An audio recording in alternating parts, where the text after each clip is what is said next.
حالا میاییم و چه کار میخواستیم بکنیم؟ آندر میخواستیم بسازیم. خب بچه ها یه لحظه. خب بچه ها یه لحظه این مشکلی برای ما پیش اومد. یه لحظه ویدیو رو استوبش کردیم. خب بریم برای ادامه ویدیو. خب درمونم گذاشتیم. خب یه جا بذاریم برای خب این باید چه کار کنیم؟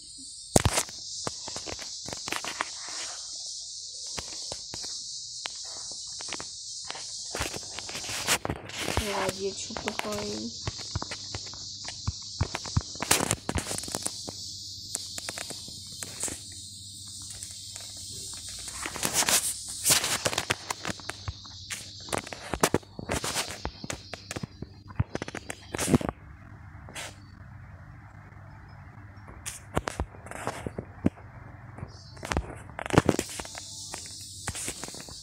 خب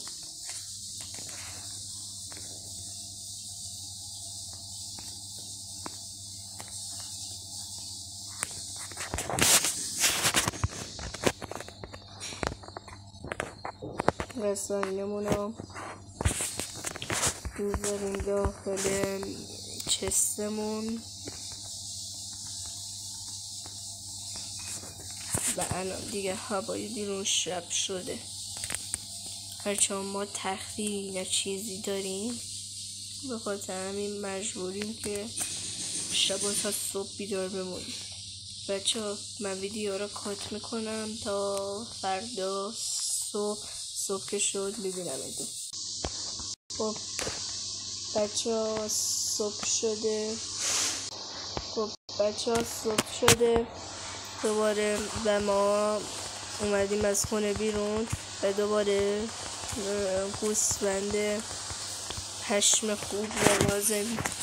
خب یه پشم با اون نیم که تو چسته 2 تا پشم. ای بچه زامبی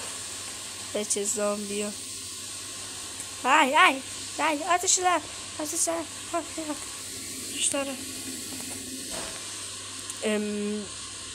مصدوم شدیم ولی اشکالی نداره. نیاز زیادی به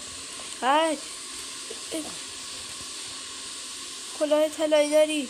یس با تو میتونم 1000 تا آرزوامو برآورده کنم.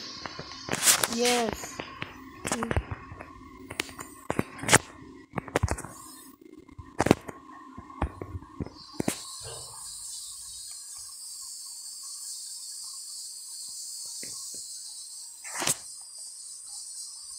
خب جونمو وایمیسیم که خوشه یه تبر میداریم.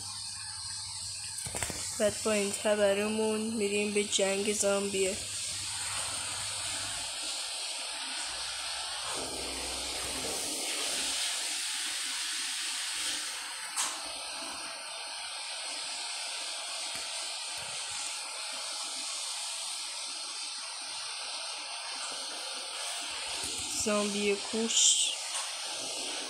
زامبی کاش دوباره پیداش بشه.